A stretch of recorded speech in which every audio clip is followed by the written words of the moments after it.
Pues para los que no me conocen, para los que no me conocen, pues mi nombre es Aida Lorenzo, soy la nueva coordinadora de la comunidad de práctica bioenergía Let's LAC.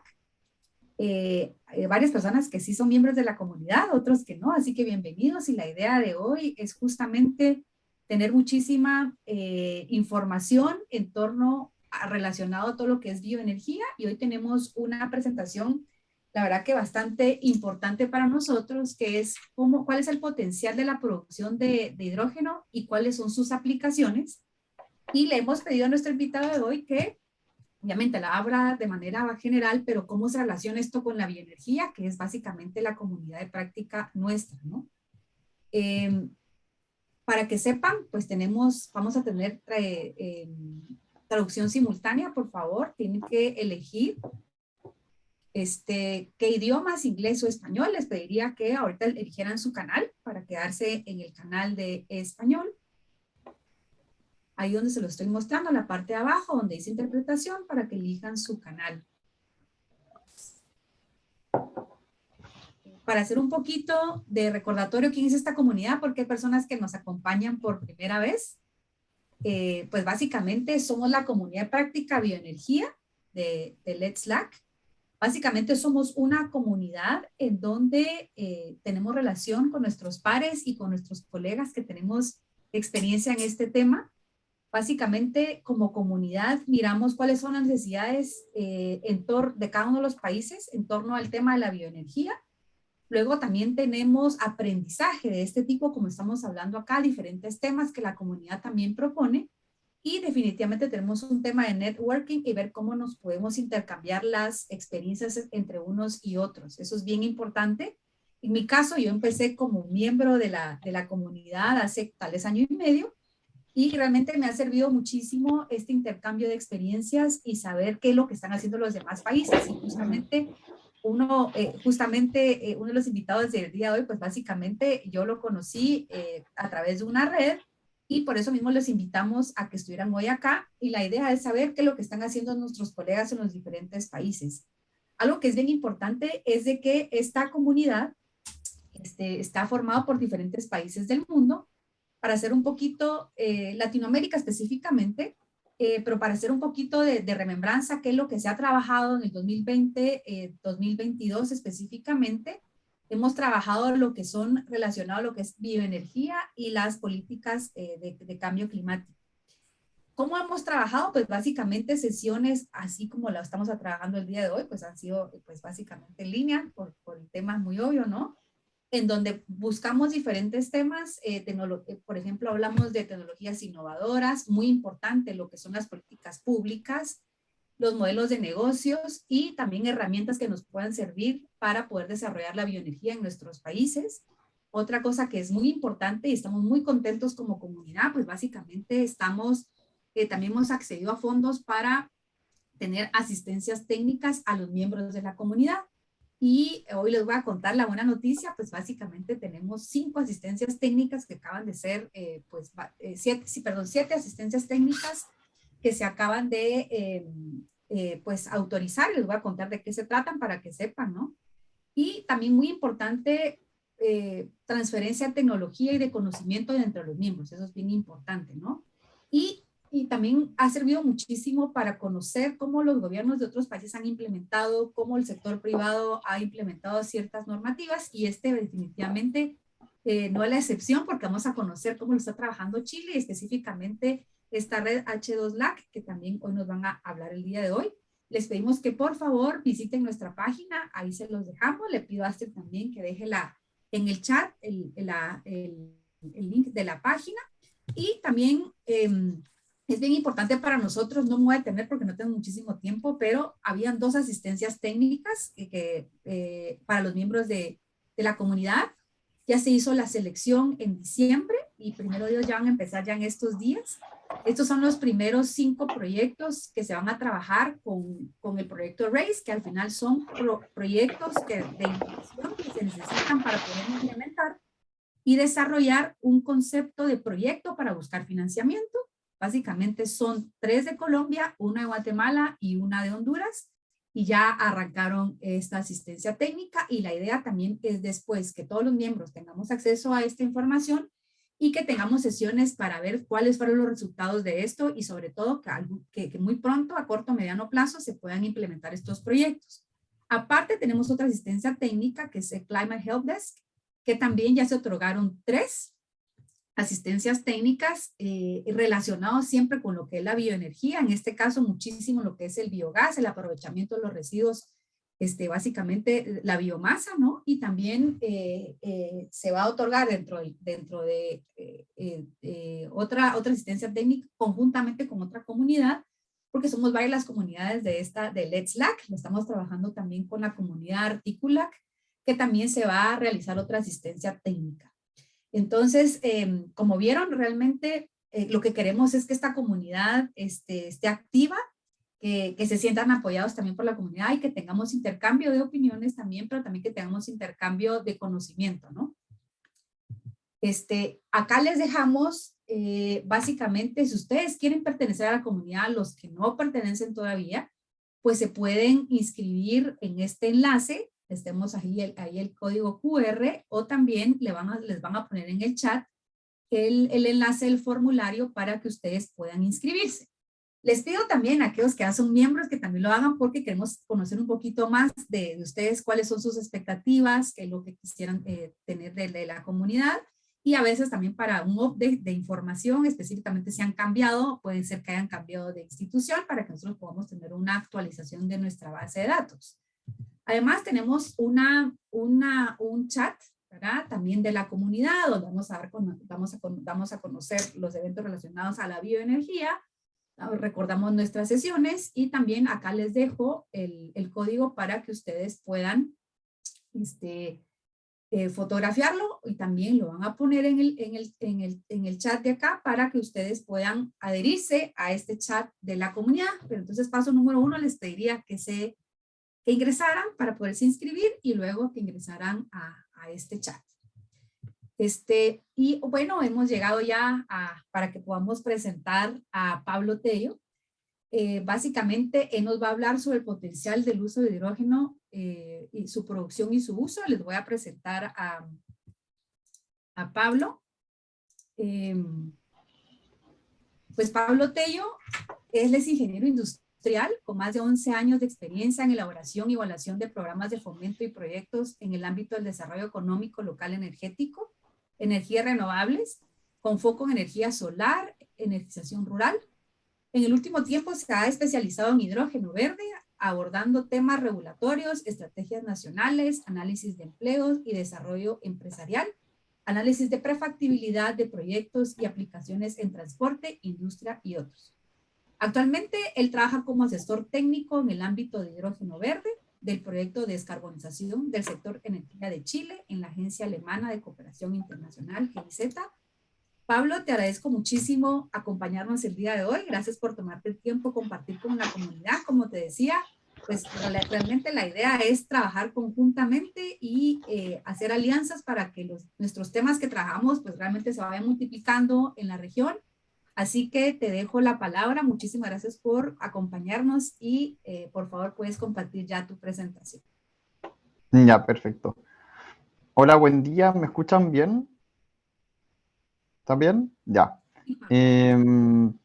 Voy a partir con Primero, muchas gracias por la invitación, Aida, y a todo el equipo que están allá en Centroamérica.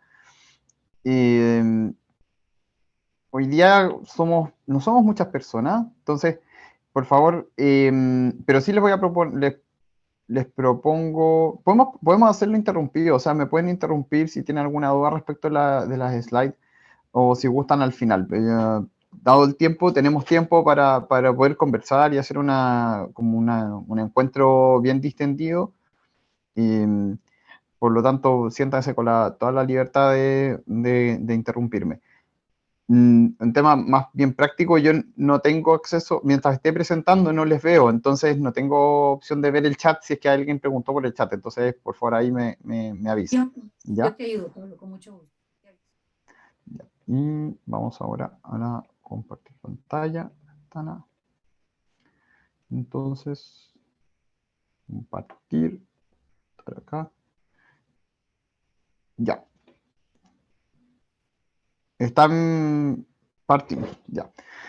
Bueno, muchas gracias nuevamente por la presentación y por la invitación. Para nosotros como GIZ Chile, el programa 4E, es un honor y también es muy grato estar compartiendo y haciendo este outreach y creando comunidad en torno al hidrógeno. Como contaba Aida, nosotros estamos trabajando hoy en día en el proyecto que se llama Descarbonización de la Matriz Eléctrica Chilena, y este es el último año del proyecto, y uno de los elementos que tiene incorporado el proyecto dentro de su trabajo y de los compromisos es el tema del hidrógeno verde, con miras a buscar soluciones que permitan descarbonizar la matriz acá en Chile. Hoy día les voy a hablar como el contexto, les voy a contar un poco de la definición y el uso actual, la cadena de valor, aplicaciones y algunos números o grandes números relacionados a lo que es el hidrógeno verde. Y como contexto, estas slides me gusta comentarlas, ya que si bien el proyecto en el que estamos hoy en día es de hace alrededor de 2 años atrás, el equipo de GIZ Chile y 4E en particular, que es el programa de eficiencia energética, energía renovable y eficiencia energética en Chile, partió ya desde el año 2014 aproximadamente a empezar a conversar sobre el hidrógeno.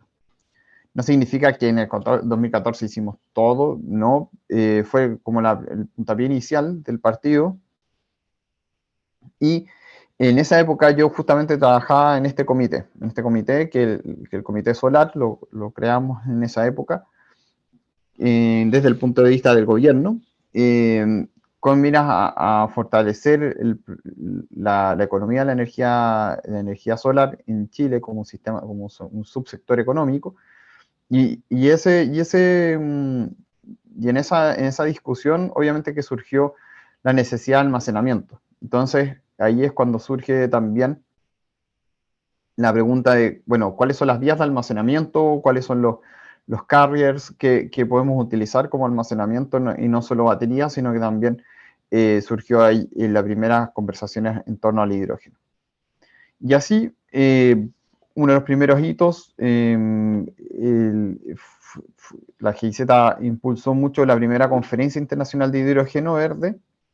Esperábamos 40 asistentes, llegaron 120, y así en distintos hitos se generó la segunda conferencia y después la tercera ya hace 1 año y medio atrás, y la cuarta que se realizó hace 2 semanas atrás. Entonces, como pueden ver, que el trabajo ha sido paulatino, ha sido constante, pero tampoco ha sido una locura en términos de que se hiciera todos los estudios en el año 2014, sino que esto ha tomado tiempo, como todo proceso en desarrollo de política pública y de trabajo de una nueva tecnología, una nueva idea. Algunos elementos los más principales quizás que dan sustento al trabajo es uno que es el libro de hidrógeno, entonces que con él se permite evangelizar la temática y llevar a tierra los distintos conceptos. Y otros elementos son sumamente cruciales siempre en inicio de trabajo sobre una tecnología nueva, son las normativas y las estrategias regulatorias que dan certeza al desarrollo de los proyectos en los países. Y eso sí lo hicimos ya hace más de 2 años y medio, casi 3 años atrás. También otro de los elementos que hemos hecho durante los últimos años han sido workshops, talleres técnicos en que invitamos a alguna empresa a presentar alguna tecnología relacionada con hidrógeno, y tenemos una conversación de alrededor de 1 hora y media con esta persona o las personas, a veces son 2 representantes de empresa, y recogiendo también una gran cantidad de preguntas de la gente que está en el chat. Entonces, hacemos una bien amena interacción entre la persona técnica y los participantes. Otros elementos también que hemos trabajado ha sido el análisis y la creación de potencial de trabajos, de nuevas empresas también, mirándolo como subsector económico. También hemos seguido apoyando constantemente la normativa del hidrógeno. Eso no solamente quedó en los dos estudios iniciales, sino que también mantuvimos el apoyo al Ministerio de Energía, que es el ámbito competente en estas materias. Y también se inició la Energy Partnership Chile-Alemania, en donde uno de los elementos que se ha trabajado a través de la Energy Partnership es, como proyecto, es el tema hidrógeno, entre otros. El año 2020, a fines del 2020, y a raíz de muchas conversaciones con distintos países de Latinoamérica y el Caribe, surgió la creación de H2LAC, de esta plataforma de intercambio de información, de conocimiento, inicialmente entre países, entre los colegas GIZ, dada las distintas consultas que nos habían estado haciendo respecto de qué hacer en los países o de cómo había sido nuestra experiencia trabajando con los ministerios y en los temas de hidrógeno particularmente, obviamente. Otro elemento que también ha resultado, ha sido muy positivo y bien acogido por la comunidad es el newsletter, en el cual tenemos más de 2.000 personas registradas y una tasa de apertura de más del 30%, cual es sumamente bueno, en donde bisemanalmente vamos compartiendo noticias relacionadas al hidrógeno, anuncios internacionales y actualizaciones.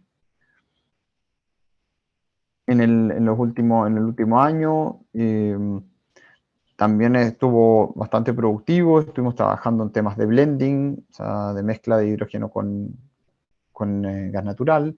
Estuvimos trabajando también temas de cogeneración para producción de hidrógeno en la industria de la celulosa. Temas también de artículo 6 y uso del hidrógeno en acero, cemento y transporte de la minería, transporte de personas en la minería. Y estamos haciendo algunos estudios últimamente de combustión dual, de combustión dual, de reconversión de centrales termoeléctricas para usar con hidrógeno y otros de sistemas de backup.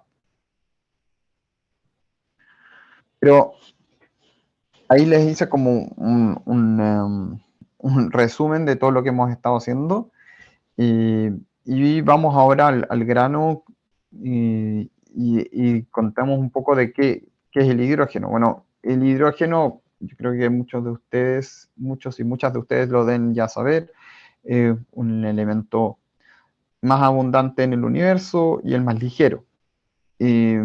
Porque algunas de sus propiedades que son bastante interesantes y útiles a la hora de tener las discusiones en términos de seguridad, es que no es inflamable, no es irritante, no es corrosivo, y es muy liviano y tiene una rápida difusión en sentido vertical, si es que hay alguna fuga. En la comparación energética, un kilo de hidrógeno tiene casi 3 veces la energía contenida en un mismo kilo de gasolina. Y eso, desde el punto de vista de masa, es sumamente positivo. Pero quizás lo más importante dentro de esas cualidades o características es que también el hidrógeno se puede utilizar como combustible y desplazar al diésel sin tener emisiones de gases de efecto invernadero o teniendo muy menores a lo que es el diésel propiamente tal. Cuando digo menores son prácticamente insignificantes. ¿Por qué lo digo? Porque cuando uno produce hidrógeno vienen ciertas trazas, pero la pureza del hidrógeno producido generalmente va del 99 99,98% o al 99,9999. El uso actual del hidrógeno, esta gráfica la busqué ayer, más actualizada, principalmente en la refinería del petróleo o del crudo, se usa hidrógeno, y la segunda gran demanda, o ya quizás primera, como ven en el año 2020, es para químicos, y ese químico es amoníaco principalmente. Si ven esta gráfica de hace un año y medio, 2 años, de la IEA, ese químico es netamente amoníaco. Y últimamente se está utilizando el hidrógeno, hay una pequeña utilización que se usa para la reducción de acero, de hierro y acero, en el proceso de reducción. Ese proceso todavía está en recambio tecnológico en las plantas de producción de acero y de hierro, entonces probablemente en el futuro eso vaya aumentando notoriamente. Cuando hablamos de hidrógeno, ¿cómo nos imaginamos la cadena de valor? Nosotros tenemos este diagrama muy básico en la parte de generación de electricidad, la producción del hidrógeno, después almacenamiento y alguna vía de transporte para luego llegar a un uso final. Y cuando hablamos de hidrógeno, ¿por qué estamos hablando de distintos colores, no? La molécula es la misma. Lo que tenemos que fijarnos, o lo que se está hablando hoy en día, es básicamente de dónde proviene la electricidad. Bueno, originalmente el hidrógeno, el que les mostré, la producción mundial de hidrógeno, el 99 aproximadamente, o 97 por ahí por ciento del mundial, se produce actualmente por el reformado de metano, de CH4. Y esa ruta de producción naturalmente conlleva emisión de CO2 a la atmósfera. Entonces, a esa ruta de producción, que es la tradicional conocida, se le llama hidrógeno gris, a ese hidrógeno producido de esas maneras. Ahora, si ese hidrógeno gris, si ese hidrógeno yo le agrego captura de carbono, como es lo que se está conversando también, algún sistema de captura de carbono, me va a producir un hidrógeno azul. Y si yo cambio la vía de producción y ya no uso el reformado de metano, sino que uso la separación del agua por medio de la electrólisis, entonces obtengo hidrógeno verde. Siempre y cuando la electricidad utilizada para esa electrólisis provenga de energías renovables no convencionales. Esa es lo principal a entender o a considerar cuando estamos hablando de los distintos colores. La molécula es la misma y lo que cambia es básicamente la fuente energética en conjunción con el proceso a través del cual se produce el hidrógeno. Cada uno de esos procesos, igualmente, estos métodos que están aquí, generan una cierta pureza de hidrógeno, por lo tanto, eso es independiente, la pureza de hidrógeno, independiente del color. Y cuando estamos, déjame ver cómo estamos de tiempo, vamos súper bien. Cuando estamos hablando de la producción, ¿de qué estamos hablando en electrólisis? En electrólisis estamos hablando de electrolizadores alcalinos, como los que ven acá a mano izquierda, que funcionan en base a sosa, perdón, en base a potasa. El electrolizador PEM, como el que está a mano derecha, y el electrolizador, una última tecnología que se está utilizando de intercambio aniónico, que es el AEM. ¿Cuáles son las diferencias? No traje aquí una slide para empezar a hablar de las diferencias, pero básicamente en tecnología el más utilizado es el alcalino, y en donde existe mayor capacidad de producción mundial actual, es del alcalino, es el más antiguo, el que más se usa. Se usa, por ejemplo, en producción de margarina. Entonces, muchos países, si es que no todos, aquellos que producen margarina o aceites hidrogenados, hay una parte que hay una necesidad en esa ruta de producción de hidrogenar el aceite, y eso se hace básicamente con un electrolizador alcalino para obtener el hidrógeno. Últimamente los electrolizadores PEM están surgiendo como una alternativa tecnológica también que le compite al alcalino, porque tiene mayor factibilidad de operación, en el sentido de la carga mínima de electricidad que puede recibir. Es un sistema que puede, mientras el alcalino necesita tener al menos un 20% de su potencia en electricidad. O sea, si yo tengo un electrolizador de 1 mega, por así decirlo, necesito tener 200 kilos de electricidad que le esté suministrando al generador, y eso en conjunción con las energías renovables variables, hay que tenerlo en cuenta. Eh, en el caso del PEM, tiene una necesidad energética al menos de un 5%, por lo tanto, lo puedo aprovechar más el equipo si es que estoy en un sistema pequeño. En sistemas mayores, en instalaciones grandes, estamos hablando de 200 megas o mayor, es muy probable que exista un análisis de producción modular. Por lo tanto, no, la fuente energética no sea, este elemento no sea un problema. En términos de costo, el alcalino es más barato que el PEM, y en términos de eficiencia hay que ir comparando tecnología con tecnología y data chip con data chip. Este otro pequeño que les muestro acá, esto es del tamaño de un horno eléctrico, un microondas, un tamaño más o menos, no sé, unos 25 centímetros por 30, 40. Es modular, un tamaño, obviamente, es de 1 kilo de potencia.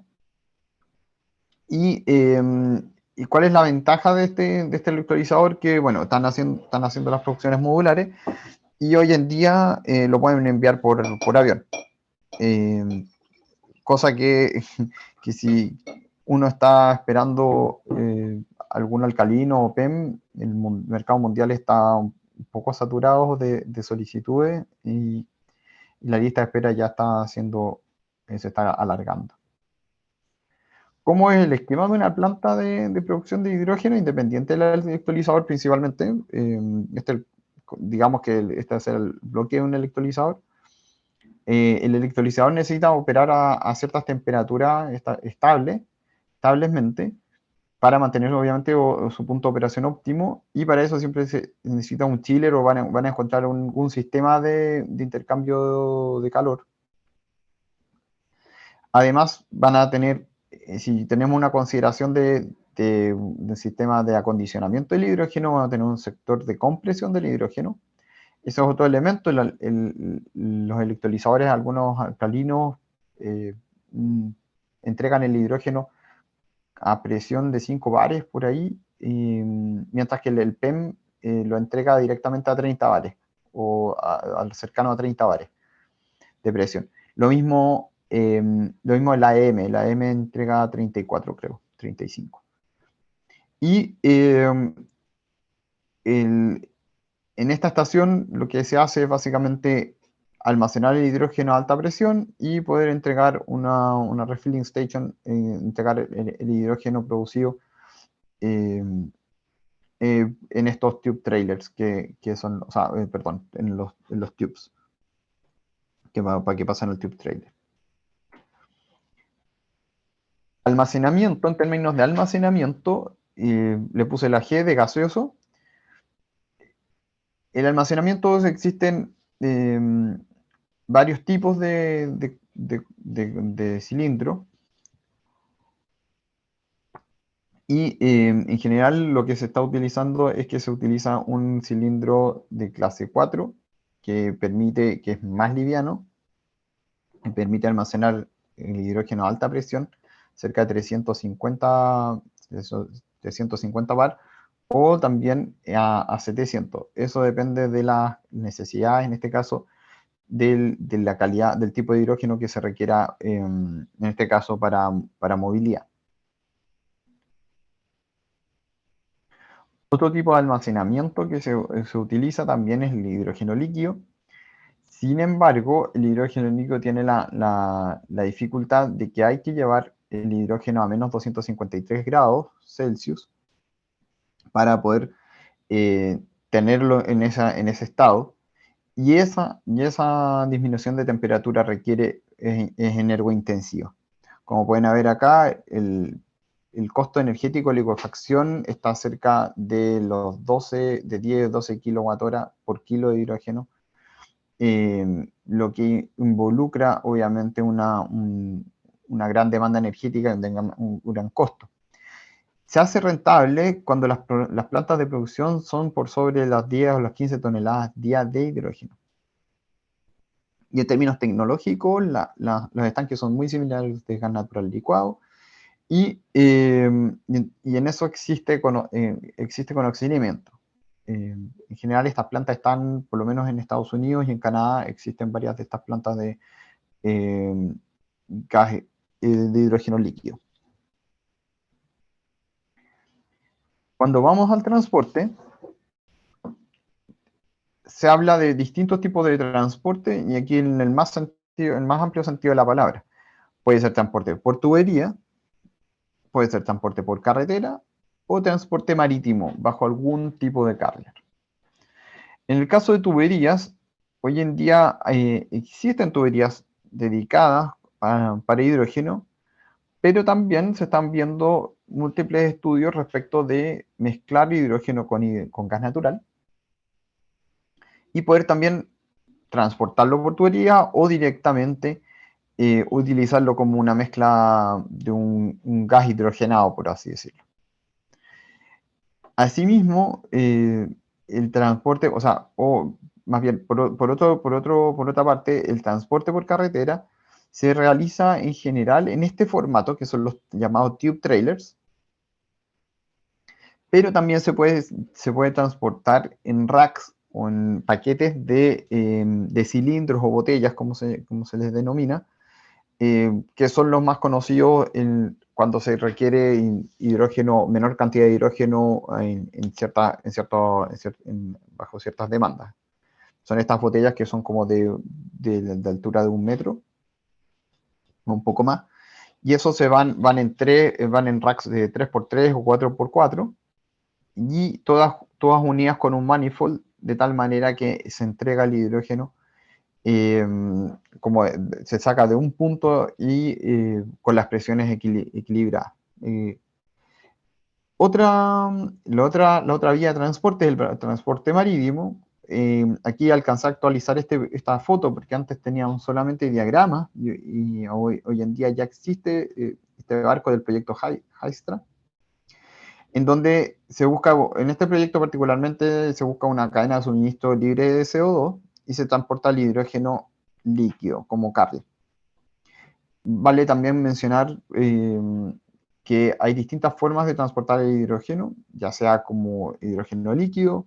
El hidrógeno gaseoso en grandes cantidades no es lo más recomendable porque ocupa demasiado volumen. Entonces lo que se hace es que se transforma a amoníaco, a metanol o a un compuesto orgánico, un líquido orgánico que también se están analizando como si vale la pena o no vale la pena, eh, de acuerdo a sus costos de producción. Y pasando al tema de aplicaciones, la primera, o quizás una de las más conocidas, es la aplicación de la celda combustible, la famosa celda combustible, en donde si la vez pasada yo, para separar el agua, el H2O, aplicaba electricidad, acá lo que hago es oxidar al hidrógeno con este oxígeno que viene del aire, y, el generar una diferencia potencial para poder generar electricidad.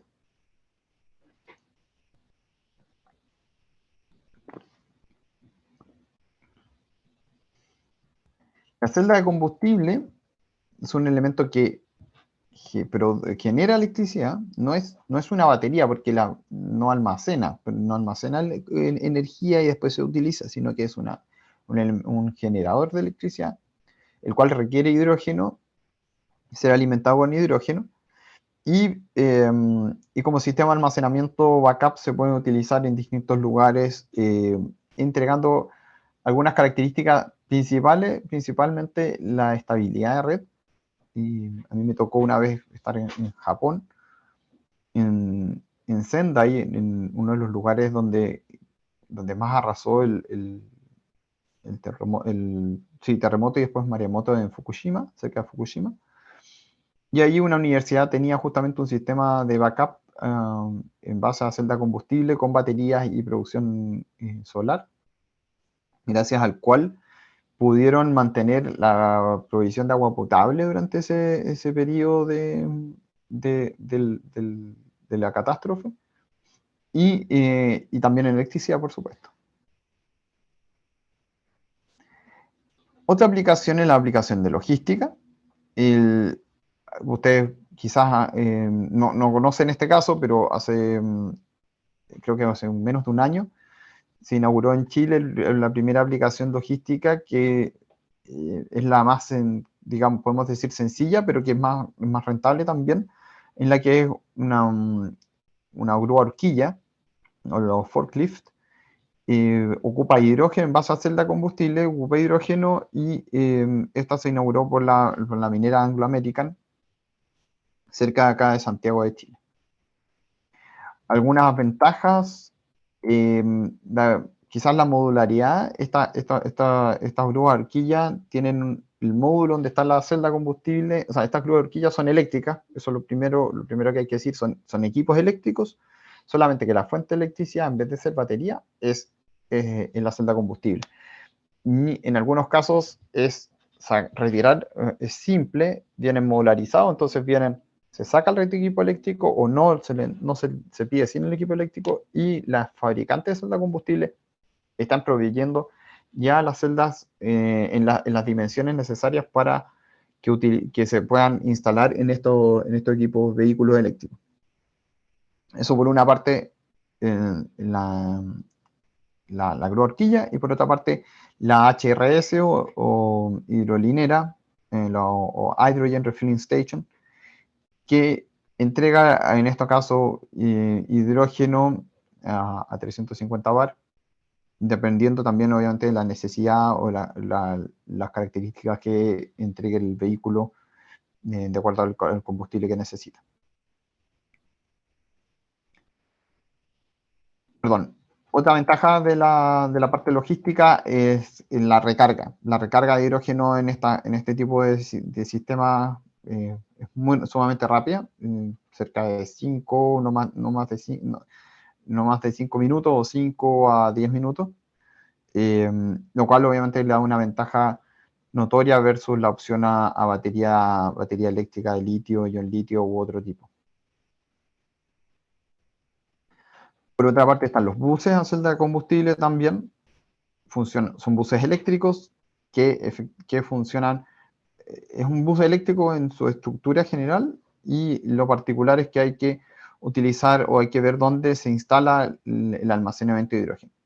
En los buses de transporte público, como todos los que ven ustedes acá a mano izquierda o este que está acá abajo, en general se usa los estanques de almacenamiento se ponen en el techo. No obstante, en los buses tipo coach, que son estos que están acá a mano derecha, o el flexibus, los almacenamientos se guardan por acá abajo, acá atrás del bus. Esta foto es una foto sumamente reciente de un proyecto de Fortescue en Australia, y estos son los últimos 9 buses de un total de 10, que encargó Fortescue, la minera Fortescue, para utilizarlos en transporte de personas en la minería. Y esto es la foto desde la fábrica en China. Otra aplicación es en el transporte de carga, ya sea para retiro de basura. Nosotros tuvimos un webinar con la empresa Fauna alemana en que hace estas reconversiones, o ya sea para transporte de material pesado o en supermercado, en retail, última milla, y ya sea, o también para containers. Este que está acá es el Xcient Fuel Cell de Hyundai, que es en la actualidad se podría decir que es de lo que existe en el mercado para transporte de mercancía, de insumos para supermercados, eh, que otras cosas lo han utilizado, también lo están utilizando, principalmente eso. Y en este otro es un camión chino, FTX, en que el uso principal es el tolva. Este es un lanzamiento que se hizo hace cerca de 2 semanas atrás, 3 semanas, de una flota de 100 o 150 camiones en China. Otra de las aplicaciones es el Power to Gas. Ya les comenté un poco de la inyección de hidrógeno en redes de gas, o bien a través de la metanación, o sea, producción de metano a partir de hidrógeno. Y aquí pueden ver cómo los distintos países o los porcentajes en volumen que acepta cada uno de los distintos países en su reglamentación de la mezcla de hidrógeno con gas natural. Siguiendo con las aplicaciones, resulta también importante o interesante ver cómo el hidrógeno puede ser utilizado en calderas. Hoy en día hay calderas que aceptan hidrógeno, o sea, que eventualmente podrían ser utilizadas con hidrógeno, una mezcla de gas natural con hidrógeno, o también otro combustible líquido con hidrógeno, pero, pero también obviamente todo eso tiene que ser visto con el fabricante. Nosotros hemos tenido conversaciones con Bosch. Bosch está muy interesado, está desarrollando, ya tiene calderas netamente de hidrógeno, pero las calderas antiguas también, bajo ciertos recambios de los quemadores o adaptaciones de los quemadores, eventualmente podrían soportar un porcentaje de utilización de hidrógeno.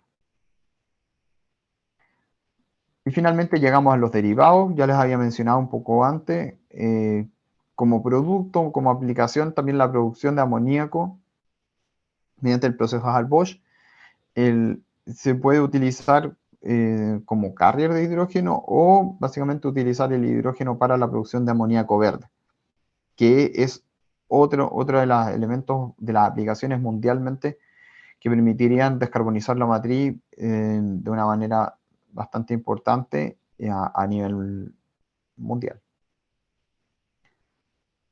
También está la creación de combustible sintético, Synfuel, y este particular es un proyecto de Audi, pero también en Chile tenemos el proyecto HIF, en donde lo que se busca es producir e-benzene o e-kerosene a través de la producción en base o a partir de hidrógeno verde producido localmente, y luego haber sintetizado el combustible particularmente que se necesita o que se requiere.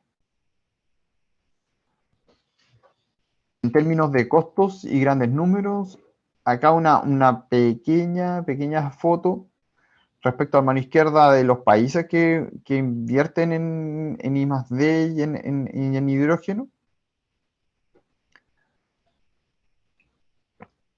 Corea, Japón, Alemania, Noruega. Este número en China está aumentando mucho más.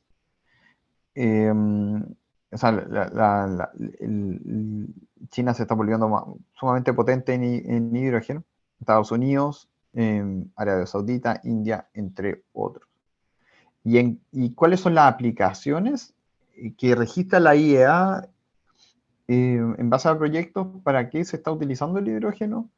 Industria, transporte, blending, cogeneración, calefacción, industria química, y combustibles sintéticos, y hidrógeno hidrógeno para generación de electricidad.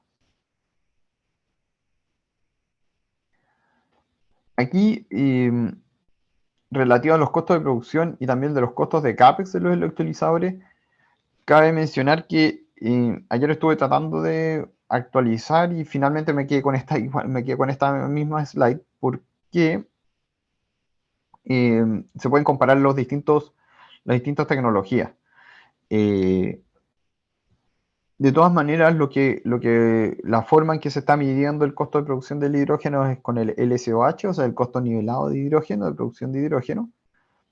Y elemento principal para esto, las tecnologías, el PEM está en un TRL 8, 9, está acercándose a un TRL mucho más comercial, de tal manera que va a estar igual que el alcalino, o sea, no igual, porque el alcalino lleva bastantes décadas de ventaja en términos de madurez en el mercado, pero en términos de operación o comercialización va a estar mucho más disponible seguramente en los próximos 3 o 5 años. En términos de costos de electrolizadores, podemos ver el SOEC el SOEC es una tecnología de óxido sólido, es una tecnología que está en un TRL de grado 4 o 5.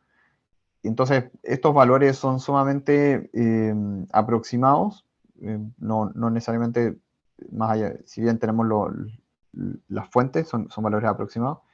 Y lo interesante es ver cómo se comporta el alcalino bajo distintos escenarios y obviamente el PEM bajo distintos escenarios. Estos valores naturalmente están bajando, se están reduciendo,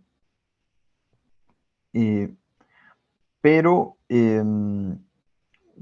Pero lo que también es importante considerar es que a veces no hay que quedarse solamente con el costo del electrolizador, sino que también con el costo del sistema.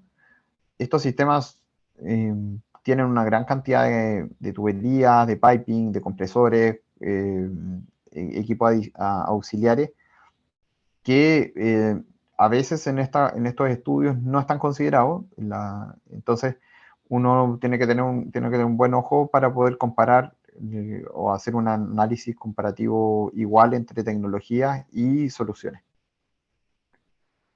Finalmente, los costos de transporte. Aquí a la izquierda pueden ver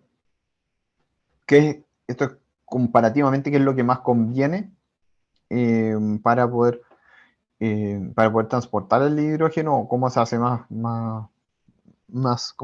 viable. El C es comprimido, es de comprimido, principalmente. Y naturalmente que a escalas locales o en las distancias hace sentido hidrógeno comprimido o hidrógeno vía tubería en volúmenes mayores. Y a medida que se va uno alejando en la distancia, pues hace más sentido hacer un orgánico, el Liquefied Organic Hydrogen Carrier, o ya amoníaco, metanol u otro carrier.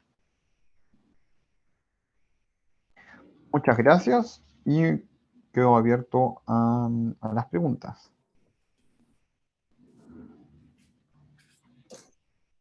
Muchísimas gracias, Pablo, por tu presentación. Definitivamente muy importante para nosotros como comunidad entender los aspectos bastante básicos y cómo está el mundo en torno a esto. Tengo una pregunta en el chat y tal vez te pediría que te fueras a la gráfica donde pones qué tipos de hidrógenos hay, porque va relacionada a esto. No sé si Sofía quieres abrir tu micrófono para preguntársela directamente a Pablo.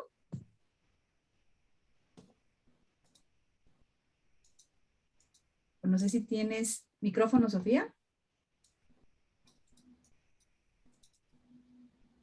Bueno, creo que no nos escucha, pero tal vez acá ella hacía una pregunta en el chat. Ella ponía que sí, que siguiendo la secuencia de los colores del hidrógeno, tú hablabas del hidrógeno verde, café, azul, ¿verdad? Ella dice, entiendo que la biomasa por gasificación generaría hidrógeno café y negro. Si podrías explicar un poquito más. creo que ayudaría muchísimo si pones el esquema para que los demás entiendan de la pregunta que se hacía Sofía, por favor.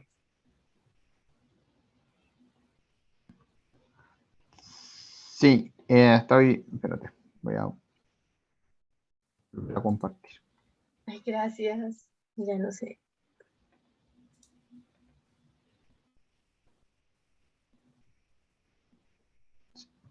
Está compartiendo, ¿no es cierto? Sí, correcto. Todavía no está en modo presentación. Entonces, la pregunta es si yo uso la biomasa mediante una conversión termoquímica. Esa es la línea, ¿no es cierto? Se utiliza biomasa y gasificación. Sí, sí, es esa. Por biomasa y conversión termoquímica, por gasificación nos daría hidrógeno negro e hidrógeno café.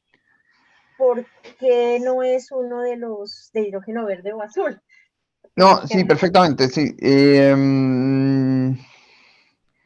Sí, eventualmente, normalmente nosotros no, sí, yo no vengo al mundo de la biomasa, por lo tanto el proceso, pero si yo generara biomasa, a ver, esto primero, el diagrama es un diagrama, no está escrito en piedra, y la discusión de que si es verde o no, o si acepta ser certificado como hidrógeno verde, es una discusión que se está dando hoy en día en Europa. De hecho, la directiva, la red, es una directiva, la red 2, todavía no se ha definido y los combustibles orgánicos están jugando un papel importante en el lobby o en la discusión. Por lo tanto, esto yo lo tomaría, tómelo como una aproximación, pero si yo hago gasificación efectiva de la biomasa, y yo aseguro que ese ciclo de la biomasa es un ciclo neutro en la emisión de CO2, como normalmente lo es para el caso de la producción de electricidad, como es aceptable la producción de electricidad, es muy probable que uno pudiera a justificar que es un producto de un hidrógeno verde o un hidrógeno azul si es que estoy emitiendo CO2. Eso va a depender netamente de cómo yo lo certifique. Esto es más bien cuál es el objetivo del color. El color lo que busca es, en concreto, después tener la relación de certificación de un combustible o de hidrógeno cero emisiones o emisiones capturadas. Ok, gracias, Pablo. Y también nos pregunta algo muy similar, dice aquí Armando que si entiende él que cuando la materia prima es biomasa, pero que es residuo de algún proceso, el hidrógeno se puede considerar como carbono neutral. Sí, bueno, oye, me están poniendo a prueba en la parte, sí, era natural. Sí, o sea, yo creo que la discusión va hacia va en el mismo sentido. Chile está pensando exportar hidrógeno, entonces la discusión que hemos tenido y yo he estado trabajando bastante ha sido, ok, ¿cuál es el hidrógeno que me están pidiendo o bajo qué consideraciones me están pidiendo en Europa?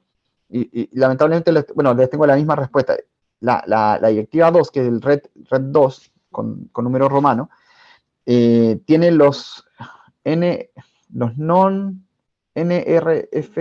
que son como los no recuerdo la sigla completa, pero es como los combustibles de orígenes biológicos, ¿no? Eh, y yo sé que está en este minuto en la discusión de qué es lo que se va a considerar o se considera como combustible de origen biológico o no, y bajo qué aspecto de emisiones, o cuántas emisiones se va a poder aceptar como gramos de CO2 por kilo de hidrógeno producido para que sea un hidrógeno, por así decirlo, verde. Entonces, no, como les digo, no es algo que esté escrito en piedra, es súper buena la consulta, porque dice cuando la biomasa es residuo de algún proceso, el hidrógeno puede considerar cosas como... Claro, en todos los casos se considera carbono neutral cuando yo tengo biomasa, porque al final se supone que la biomasa también capturó el carbono durante todo su proceso de vida útil, ¿no? O sea, cuando que estuvo creciendo. Entonces, pero ese ciclo particular no yo creo que es una buena temática de discusión para lo que ustedes como biomasa combustible la están considerando y discutiendo en la red. Marco Pig pregunta, para aplicarse en el transporte se necesita que los vehículos sean eléctricos, entonces sí y no. O sea, en general, lo que yo quería decir es que los vehículos a celda de combustible son, en su estructura, son vehículos eléctricos. O sea, es un vehículo eléctrico que se le puede adicionar la celda de combustible con un grupo de baterías mucho menor a la cantidad de baterías que utilizan los vehículos que llamamos de electromovilidad tradicional. ¿Por qué sí y no? Porque también se está haciendo el análisis, o sea, las empresas de motores están haciendo análisis de utilizar hidrógeno directamente en motores de combustión interna, lo cual se hace, o sea, se conoce, pero que no está masificado y no está comercialmente en operación. De hecho, hace muy poquito Yamaha en una carrera en Japón presentó un motor de carrera con hidrógeno. Y no es algo tan desconocido. Se sabe lo que ocurre cuando se mezcla también el hidrógeno ¿cómo se llama? Con combustibles fósiles tradicionales, con benzina, nafta. Eh, entonces, como ya se sabe lo que ocurre, se sabe cómo debería poder adaptarse. El único punto acá el tema es el costo de poder producir ese motor o poder elaborar ese equipo a nivel ya comercial mundial. Por acá Armando dice, en Colombia conozco un caso de este tipo de proceso en la cervecería, tienen una caldera que usa residuos en un proceso de madera, generan gas de síntesis. Ah, generan sin gas, claro, es que hay, hay varias líneas de producción o de utilización del hidrógeno o de generación de gas de síntesis.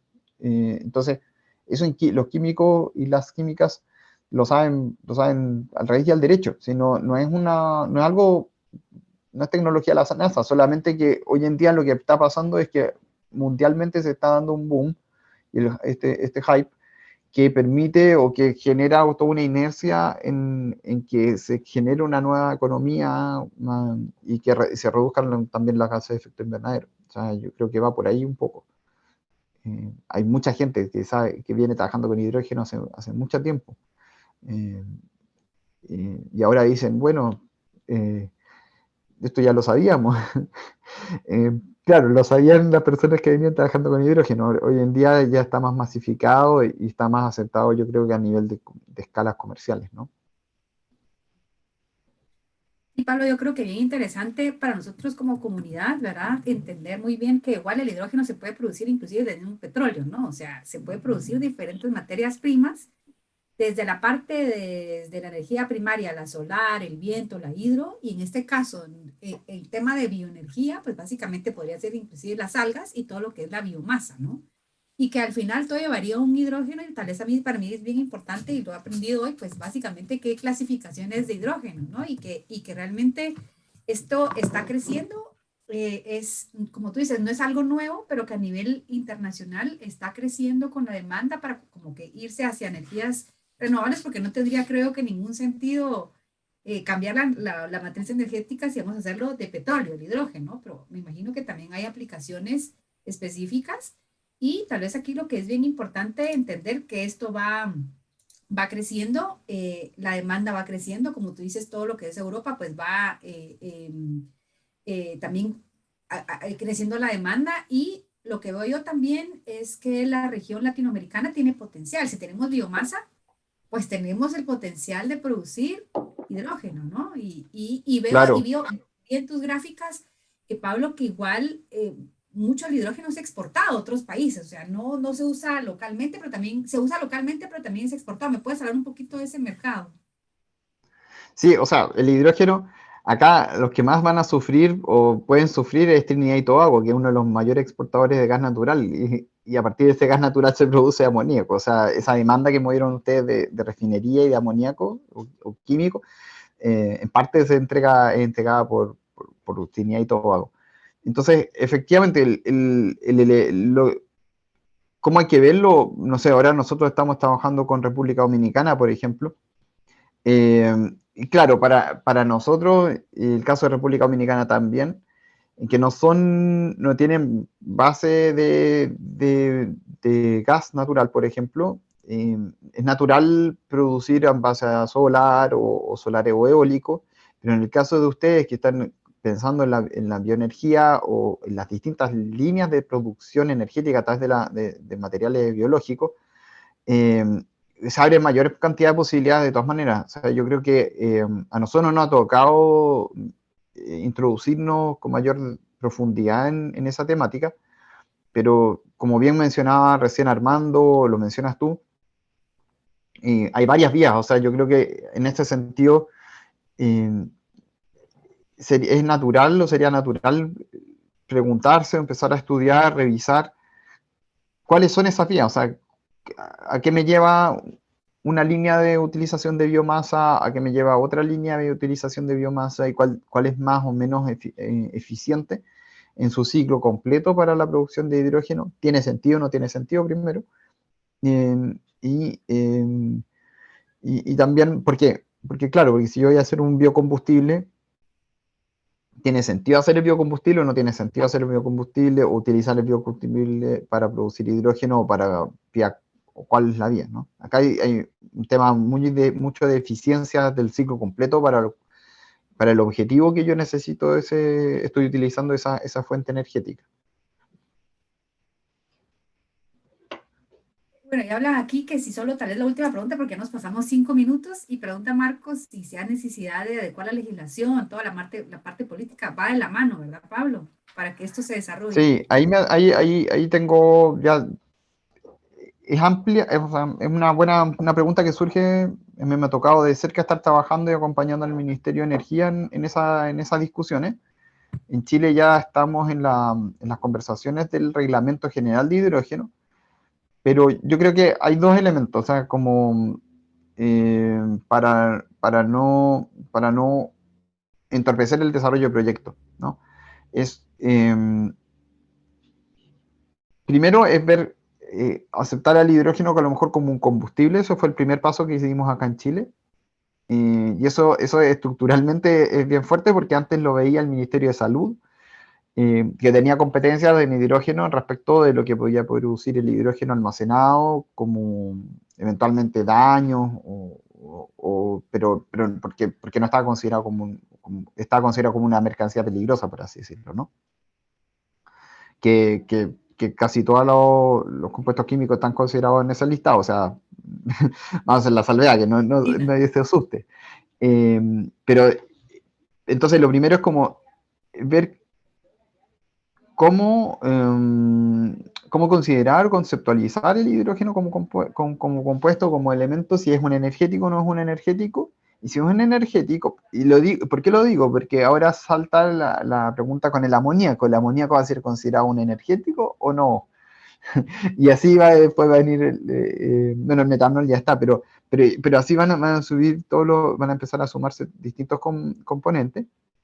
Y una vez teniendo eso claro, hay que pensar también, o hacer un levantamiento de la línea base de cómo están las normas en el país y relacionadas a hidrógeno, y después ver si es necesario o no es necesario tener un reglamento particular. Acá identificamos que sí era necesario para poder normar un poco las construcciones, pero el spoiler alert es que NFPA2 es como una de las normas más utilizadas, y algunas normas europeas o también algunos estándares internacionales, en los cuales al final en la reglamentación local lo que uno hace es llamar a los distintos articulados o adaptar ciertas cosas. Recuerdo, bueno, Chile tiene una realidad sísmica bastante importante, entonces hay ciertos elementos que nuestra normativa está por sobre la internacional, o tiene ciertas particularidades en algunas cosas de las construcciones, pero en el resto de cosas